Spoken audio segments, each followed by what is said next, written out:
Hi folks, and welcome back to the Westvaco Industrial Railway. This is basically just a short update video. There has been a little bit of activity on my channel, to which I refer to the series of construction videos, which I actually have not posted on the channel. They are mostly ready to go. They just need some final editing, and then I'll probably post them en masse. But they show the railroad in various states of completion, which don't speak to where it is today. So I wanted to give a quick update. If you saw my most recently posted video, it's video number 1 of the new operations series, where I'm testing different operations scenarios to try to come up with an operations plan. In that video, you see the layout in a less done state than it is currently, so I just wanted to update on a few things that have occurred since that video was shot. First of all, introduce you. I'd shut him down for this video, but my faithful robotic companion Charlie has been cleaning the floor for the video. It doesn't look too bad. At any rate, he's there. I may trip over him a few times, so beware. This area of the layout is getting substantially close to being done. The digester building has principally been done for years now, actually. Some minor details and tweaks I want to do to it. But I finally decided on this location for the power plant. It's permanently affixed now, as are the stacks, which in other videos when you see them posted, I keep knocking them over. I've affixed the location of the power transformer. This actually was strategically chosen so that my more robust operators, should I have any, can more easily reach these caboose and ground throws here and here, particularly here between these two affixed buildings. And then there's a third one on this side. So I tried to place things strategically to allow that access, easy access for operators. I was going to put a chain link fence around the perimeter of the concrete pad for the transformer, but quickly realized that that's going to get destroyed in short order, probably by my own hand, in attempts to flip particularly that ground throw. In the meantime, I just threw down some quick and dirty layer of brown paint so it just doesn't look stark white anymore. It's hard to tell with all the cars parked, but the ballasting situation remains the same as it's been for quite a while, which is the only thing I have ballasted is the main line from this point in the beginning in the eastbound direction up to this point up here where the yard divides. So this would be the eastbound side of the yard, that would be the westbound side of the yard, and that's all I've done. I haven't even chosen a ballast color for the yard yet. I thought about using the same ballast color for the passing and arrival departure track, but since I've changed my mind and this is now going to become basically a yard track, I've been calling it a general purpose track, but I may as well just bite the bullet and call it yard track number 1, 2, and 3. But at any rate, that'll be subject to this ballasting.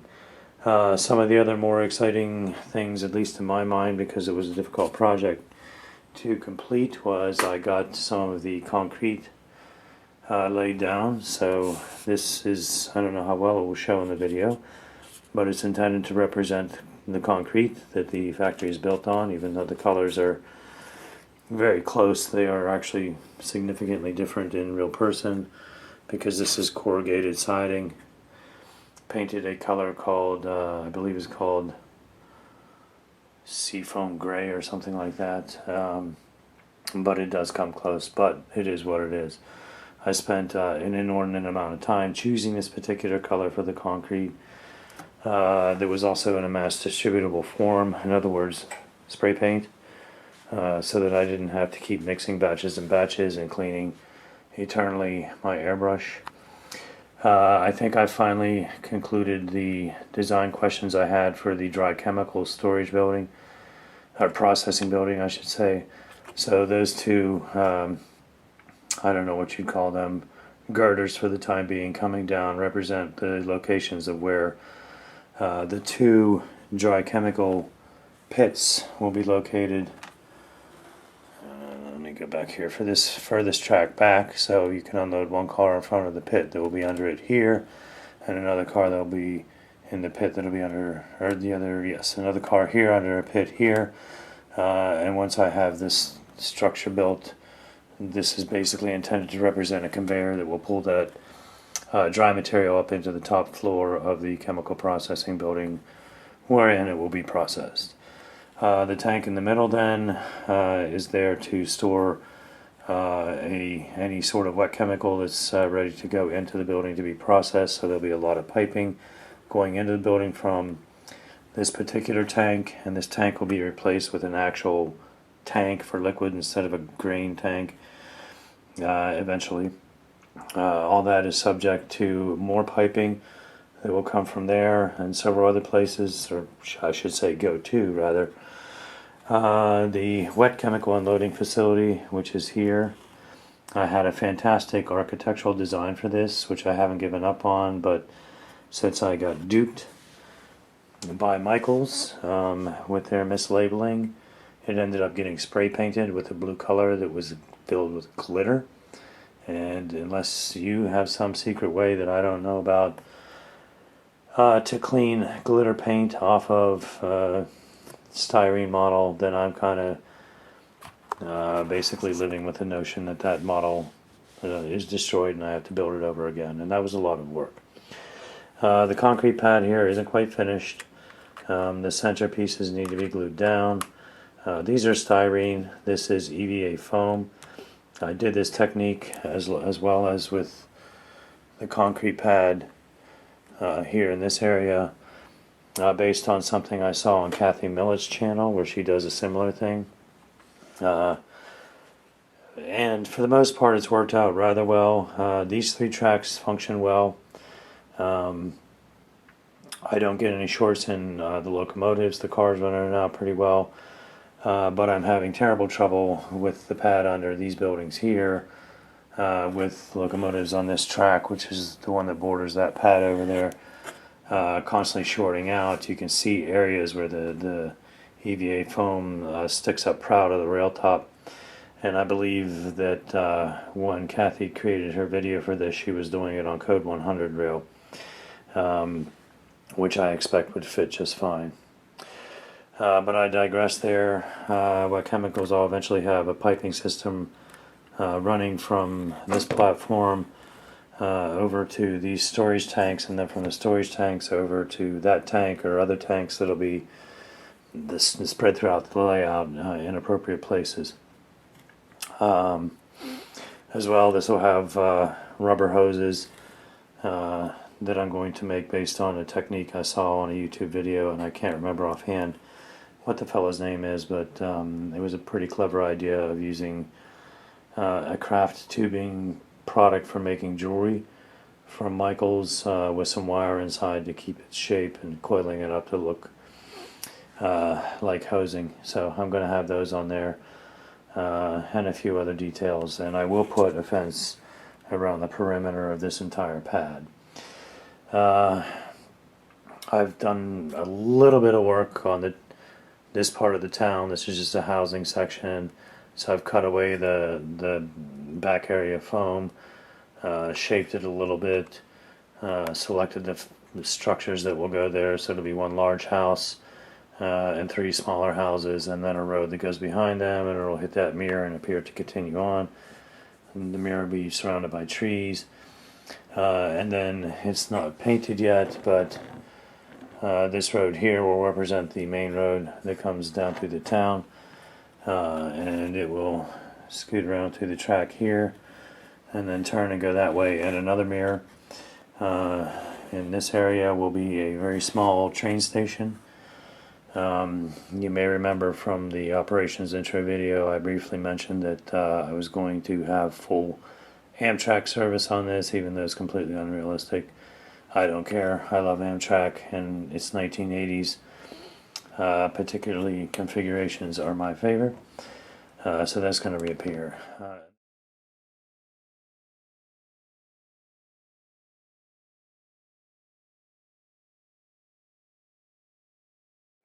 And then on the back wall will be a series of flats representing the commercial section of town. You know, something like Design Preservation Models or Walters Merchants Row, something along those lines, with little bits of parking here and there, and so on and so forth. So that's yet to be built.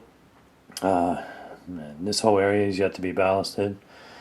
In the operations videos, you saw the raw Woodland Scenics riser, so I basically filled all that in, plastered it all in, so now it actually looks like it's coming up a bona fide hill. And here then will be the second village. So I started mapping that out. Another highway to come here, across there. Perfect location for lighted crossing gates for the delight of visitors who seem to just really enjoy lighted crossing gates. Because this is if you come in from the garage door, which is right here, single car garage. But you would walk in that way, and this would be your first. Let me get back in the corner here. This would be your first view of the layout. So you'd see this little village, you'd see the lighted crossing gates, the river, the trees. You know, kind of a nice, pleasant scene. So that's coming along. So basically, most of the foundation work of the scenery is done around that curve between these two villages. Just need to put the final top coats of scenery once I get all of these structures put in place. What I'm probably most excited about at the moment, because I'm coming close to completion of it, is the wood yard. It's actually turned out a whole lot better than I was anticipating it would. It's completely unrealistic. I invented most of this machinery, myself. Just what looked and seemed cool. This pipe I had left over from a previous model that I had made, and I'm like, well, this is nice. I may as well keep that. I can use it somewhere. And it turns out that it's going to end up representing the debarker and chipper. So basically wood into this piece of styrofoam will become a corrugated building with a feeder bin in the front for tree and pulpwood sized wood to go in. Some magic will happen in there, and trees will be debarked and chipped, and the chips will blow out this tube here onto the various chip piles. Whoops, there goes the conveyor. All of this ground cover here will eventually be wood chips, as you would expect in a wood chip yard. It spreads everywhere. And the idea is that this blower, whatever, debarker, chipper mechanism can move back and forth on the rail here to create piles along here that then get scooped up and fed to the conveyor. The conveyor goes up here and will then be added onto from this point to go across all the tracks and meet up somewhere on the side wall of the digester building, since its purpose is to digest the wood chips and break down the lignin in them to turn it into the black liquor that then becomes the slurry that then becomes the paper. Ta-da, ta-da. The logs are all made from sticks that I picked up around the property. I don't actually have a proper yard since this is a townhouse, but there are several community spaces, and the trees tend to lose their branches a lot, so I found ones that made pretty good scale logs. Used my chopper device to come up with a uniform length to chop them, so they're all looking pretty uniform. Painstakingly built that model there. It's the only one I've been able to find for sale. I've actually owned it for years, but was too intimidated by it to build it. I'm not very good at building kits because my medical conditions cause me to shake too much. But I managed to get it done, and it turned out pretty well. It looks pretty good. I also built this model. That one's store-bought, but the beginning of the machinery necessary to run a wood mill. The pulp loads are stand-ins that I actually stole from those pulpwood cars. I'm either going to fix them up with better paint, or actually I've been slowly working on building pulpwood loads out of real wood based on a technique I saw from DCC Guy on YouTube. I like how he did it and how his loads turn out, so I'll probably do that. This pile looks ridiculous, like something Madonna would wear in a video, so I'm going to put another piece here that's going to smooth this out and come up against the hillside here. And then the hillside will probably have a line of trees and shrubbery in order to visually separate the sort of pleasant village and river scene from the very industrial chopping down of those pleasant trees scene and the rest of the factory stuff. You may be wondering, what's up with that bridge? Yeah, I know. What's up with the bridge is where I've taken a mistake and turned it into, or will turn it into, an opportunity. As you can see, I was asleep at the switch when I started to decal this. Didn't count the number of letters correctly. In the name of the very place that I grew up, which is Western Maryland. And anyway, it's off. So I was going to scrape off all the decals and start all over. And then I realized this is a good opportunity to create a vignette. So what I have decided to do is that once the river is in place and everything is ready to pour resin or Woodland Scenics water effects or whatever it is I end up using, I will by that time have crafted or purchased some sort of little barge that will sit here in the middle of the river with some ladders on it, maybe a scaffolding coming down off the bridge. I haven't exactly decided yet. And there will be two workers who are in the middle of painting the bridge, looking very surprised at each other because on the bank will be their supervisor. This probably won't be him, but I've been on the lookout for a figurine that sort of has his hands thrown in the air. Haven't found one yet, so he's my stand-in. He'll be on the bank over here like, what did you do? You'll notice a couple of 6-packs of beer in the barge. And they'll be, again, looking astonished at each other. And the idea is that they were a little bit squiffy and did not realize that they also had miscounted the number of squares in the bridge, and themselves working back towards each other screwed up and didn't have enough time, and when they got to the T is where they got interrupted by their exasperated boss because they were just going to leave it West Maryland and walk away. So that's the story. That'll be the vignette. That'll cover my mistake, or at least give me a story to tell people. But it's worth noting that I recognize my mistake. And on the other side of the bridge, the Western Maryland logo is correctly placed and spaced out. Anyway, that's what's up with that bridge. Track-wise, everything is laid permanently now. The whole layout is electrified, but I still have electrical things to do. Most notably, all of the turnouts need to be electrified and polarized. I still am on the fence on whether I'm going to put an interim solution in place, like a switch to just change the polarity of the frog, whether I'm going to wait until I can afford to invest in tortoise switches for everything, something in between, I don't know. That's coming. So the factory's on its way, and then just to finish off the thought here for this final imagination of what the scenery is going to be, is up to probably that level of where the nails are for the drywall. I would like to have a photo backdrop of a pristine Appalachian mountain range, since the mountain range surrounding the actual factory is essentially pristine. And then I'm going to, right behind the factory building, superimpose a second photo backdrop of an industrial scene that is appropriate for the factory. And I've found a few online, I just haven't selected one. Another thing that I've gotten finished is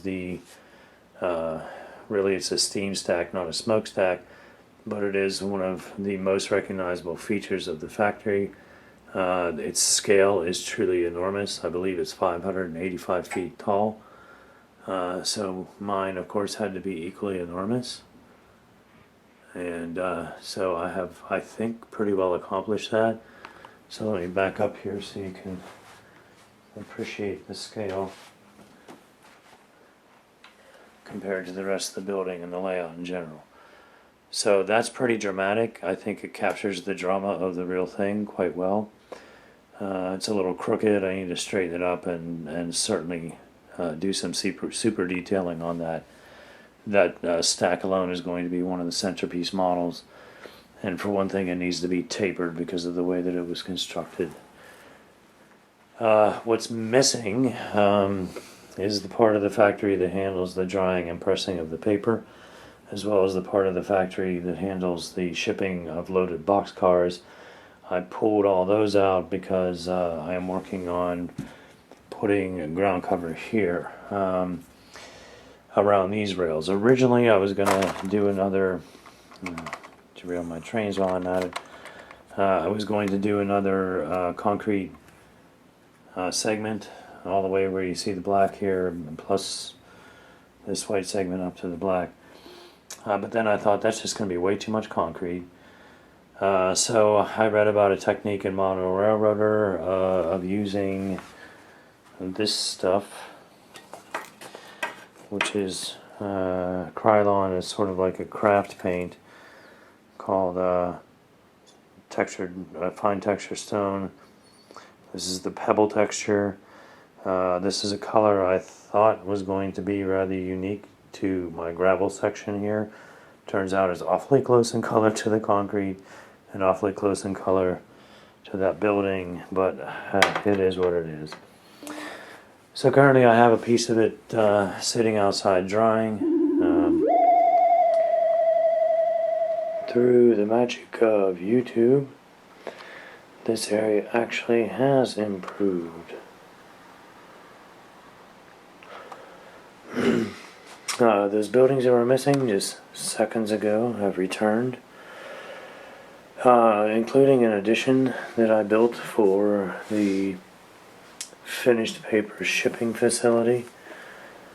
And you also notice that I have repainted the original shipping facility building, which is this one, into the correct blue, scratch filled the remainder, so that curved track that curved back, it came out about here on the original building and curved on the outside. You could fit 3 boxcars, 2 of them the doors sheltered and the third one would stick out. Now you can fit 3 boxcars completely sheltered, with just a little bit sticking out right there. When I'm finished with this, I'm going to also fill this area in here and continue this roof down so it looks like a continuous part of the building. Okay, one more update, and that is the finished paper shipping building, which I originally intended only to add an extension on to cover the loading track that came out in the back of this part of the building. Has morphed into quite a project. I completely redid this part of the building, built a new roof, added an extension to join it to the original building here. As I mentioned, it was repainted. I put the addition on, lighted, I created a Westvaco sign.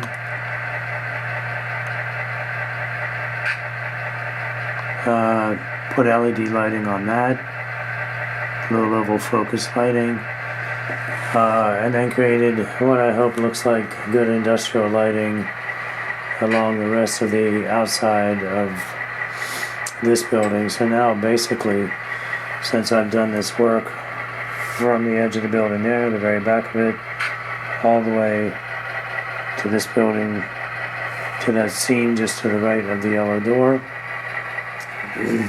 that's all one building now, which makes it much easier to add and remove from the layout for various purposes. As mentioned, I added the LED lighting, put roof details on it, several large coolers and fans, because of course this room containing finished paper products needs to be kept at a regular constant temperature and humidity. And then the only thing remaining to be done, as you can see, there is a blank triangular space left behind here, which I'm going to build a triangular shaped flat. It's probably about that high, higher than the rest of the buildings, to indicate another building of the factory that's attached to this one, and then the whole kit and caboodle, actually from this building from here down to there, that whole kit and caboodle will have a mirror behind it to increase the appearance of the size. The mirror will be disguised probably with piping. One other thing I did in this building, you'll see how well the camera picks up on this.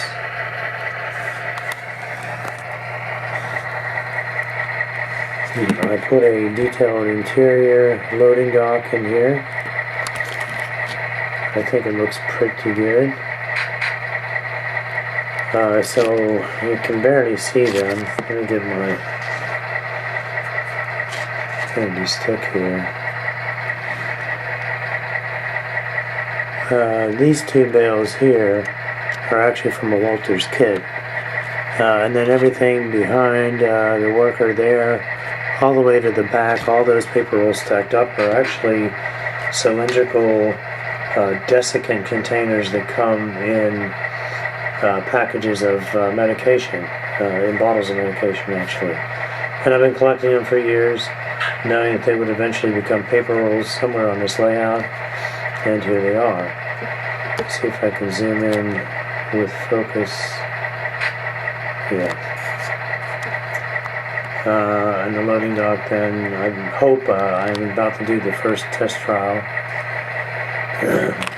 of bringing a car in here. I hope the loading dock is cleared by the boxcars. We'll find out in a moment. But what I'm most anxious to find out is what it looks like in the dark.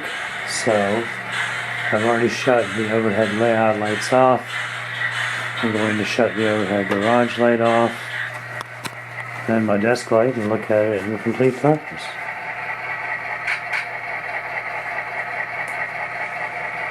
And to my eye, it turned out exactly the way I wanted, which is it looks like a very, very brightly lit industrial building. And it's also fairly brightly lighting the space around it, the workspace around it. So for my first fully lighted building on this layout, I'm pretty impressed. And next test is to see if I got everything fit correctly, and will it accept boxcars without derailing or hitting the loading dock.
Okay, all three cars fit in the building, which means nothing hung up.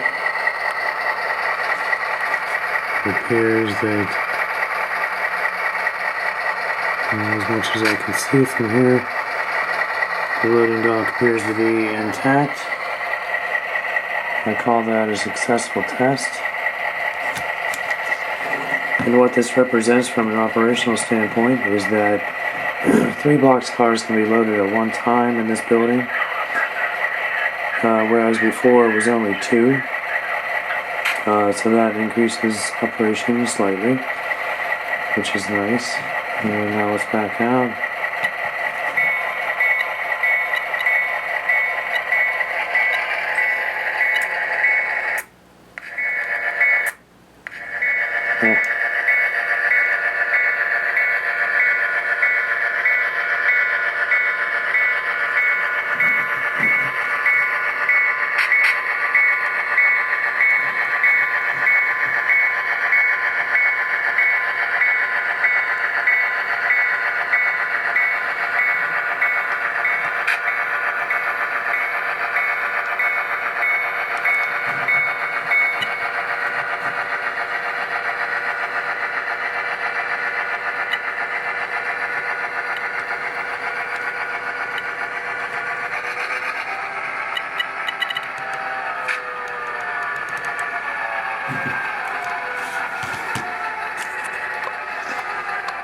Okay, and there you have it. The new and improved finished paper shipping building. And this will be inserted into the update. So it'll be on an update, on an update, on maybe another update, I'm not sure. But I hope you enjoyed it. And also, as I was mentioning before, I have finished the gravel job here for the most part. Let me try to come in here so you can see the texture. So if you look over here, this is the concrete pad I was just discussing. This is EVA foam with that color that I chose for concrete. This is also, actually this isn't EVA foam, this is craft foam. And basically the same, just not quite as flexible and forgiving as the EVA foam. And it has that pebble spray paint that I just mentioned on it. In this segment here, I'm going to join these together with an in-ground drain with a grate cover all the way down. As you often see in large areas of parking lots, I'd probably do the same thing with this gap here. This unfortunately was the result of repairing some damage, so I'm not quite sure how I'm going to disguise that. And then eventually I will put in the remaining section so that I can just have a single well around that caboose switch there. So this runs down almost to the river's edge. It's hard to see in the brown paint, but the river's edge is right here and here, and I will be putting a culvert detail here that makes it look like it's flowing in a culvert under the building. And that's yet to be determined how I'm going to accomplish that. But the gravel ends here. I'm not quite sure what I'm going to do scenery wise. That's why I cut it short, and that also happened to be the size of the sheet of foam I was working with. So at any rate, I think it looks really good. I made the Westvaco sign, printed that out on my laser printer. Fine Paper Products. And attached it to a piece of styrene and glued it onto the building. I think it looks great. It's another call out to the factory name in addition to the hand painted Westvaco sign, which is hand painted exactly like that on the real digester building. And from this angle is a good chance to introduce then, I was also talking about the 3-arch stone bridge or viaduct rather, that I was going to put here and have B&O double main line cutting off at the edge here and then delving back into a fictional tunnel, as there never was one on the prototype. There's the tunnel portal laying there. I'm going to have to cut away parts of this mountain to get all that accomplished, but at any rate, I am making progress on this viaduct. So I have a slight curve and curve into the mountain. This tunnel portal will be coming this way, and that tunnel portal goes that way, so it'll be a nice looking effect. 2 levels, 2 portals pointed in different directions, one a double track, one a single track. I just think it'll make a neat scene when it's all finished. For the sides of the viaduct, I've already cut out and have ready to fasten 0.040 styrene sheets to match the curve and match the arches. I also have styrene sheets to bend around on the inside of the arches so that the whole structure will be enclosed in styrene. That's to give it strength plus a good surface for attaching this, which is what I'm going to use. It's actually quite close to the real stone of the bridge. This is Knock 3D embossed paper, and I probably don't have enough to complete the whole bridge, so I actually took this to Office Depot and had them scan it in and print me off several more sheets. So I have backups and additional. So at any rate, this is an update on the update, and now back to the original update. Okay, and then final element on this level is underway, and that is the mountain. From the very beginning of the videos, and I believe even in that first operations video that I just posted, I keep talking about and promising this mountain. It's well on its way. The real mountain in Luke, Maryland is almost cliff-like at the base and then slopes off at the top, and that's exactly what I'm planning to do here. And so there's a few things to explain about this. First, let me explain the height. So when finished, let me get my finger in the right location. The ridge of the mountain will probably be about there. Maybe if you see that cross brace there, maybe about another 6 inches up the wall towards the ceiling.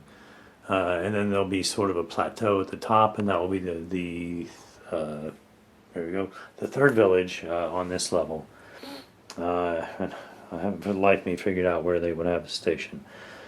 So that's underway. I've been using a styrofoam framework of my own design. Let me show a little bit of that. It basically creates a T in the middle. So right here is a piece of styrofoam going that way, perpendicular to the direction we're looking, and then a piece going this way, parallel to the direction we're looking, and then a bunch of arches along here. I will probably eventually put a tunnel support roof there just for rigidity and strength, and I'll explain why in a moment. So those are just pieces of styrofoam cut out. That's not any official portal. One of the particular key features about this mountain to note, and a huge part of the design of at least part of it, is you see this gaping hole in the side here. And what the deal here is my original design for the railroad always called for a model of the Bloomington Viaduct, and just outside of Bloomington, Maryland, which is a town right next door to the paper mill. It's a 3 arch stone viaduct that was built when the original main line was built through the mountains, called the West End Division, or West End subdivision of the Cumberland Division.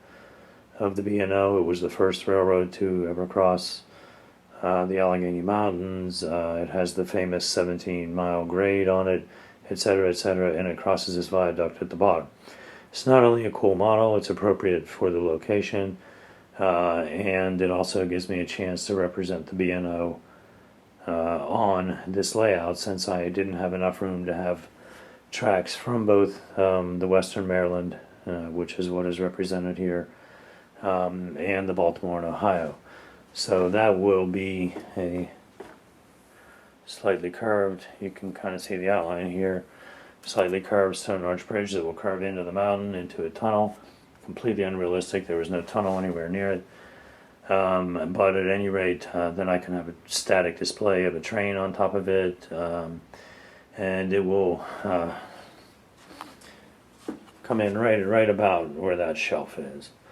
To that end, and I have that bridge about halfway built. I actually have been doing a lot of video shots of that too, because I'm going to do a video on its construction when I'm all done. So that's actually coming soon, that viaduct. But because of that, the other function of that viaduct is to provide this gaping hole, so that if an operator, once this mountain is all closed up, derails their train or something else happens, it comes uncoupled or whatever in the middle of the tunnel, there's no way they're going to be able to reach through that single tunnel portal and get in there to any distance to reach whatever the trouble is.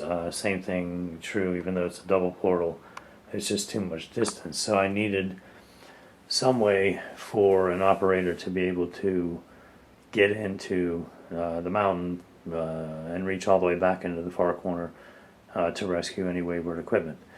To that end, I built this in 3 removable layers. So you can think, or I'm building it, I should say. So you can think of it as like a a wedding cake, a layered wedding cake. So this is the first layer finished, it's the widest, and then it's going to taper up as it goes towards the top, towards that plateau I was discussing. So then each layer will be removable all the way down to the base of the railroad. So for example, this is where I've started planning for the second layer of the cake, if you will, and then the third layer to come after it. Over here I've even carved out some of the profile for the second and third layer. So that'll probably be the third layer. It'll only be that thick away from the wall. So it's a fairly unique concept, a layered mountain.